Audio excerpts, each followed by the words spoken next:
Taamid. Mul on teile häid uudiseid. Ühesõnaga, sügis on ju see aeg, kus on lehtede riisumise aeg ja tohutult tüütu on see töö. Aga tänapäeval on välja mõeldud vahendeid, mis hõlbustavad seda tegevust oluliselt. Ma sain puhastaise.ee-s sellise asja nagu lehekoguja, hästi toredad inimesed. Minge küsige, seal on igasuguseid asju, puuluhkumismasinaid ja diivanipesijaid ja igasuguseid värke. Ja proovime täna, kas see lehekoguja päriselt töötab.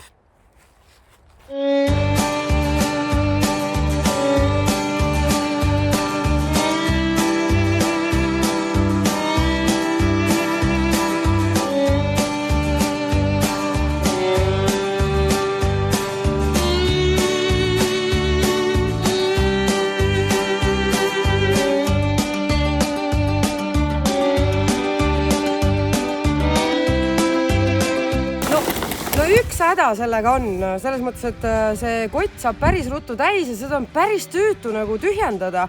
Aga kuna ikkagi läheb kiiremini kui riisudes, siis jumala eest.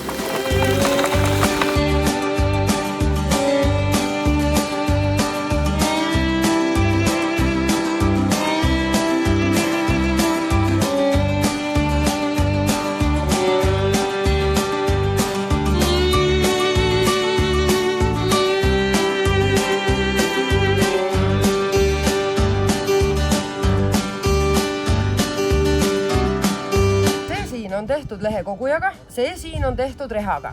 Jah, rehaga saab tiba puhtamaks, aga see lehekoguja ikkagi kogub need lehed kokku ja kui nad peaks veel kuivad olema, praegu need on märjad, siis ma arvan, et te saate platsi täiesti ideaalselt puhtaks. Seda lehekogujat soovitan, sest reha on tüütu, see võtab oluliselt kauem aega. Mine vaata puhastaise.ee ja võta see lehekoguja ning tee töö 2 korda kiiremini. 3, 4. Soovitan. Las tal, oota ära naera sinna.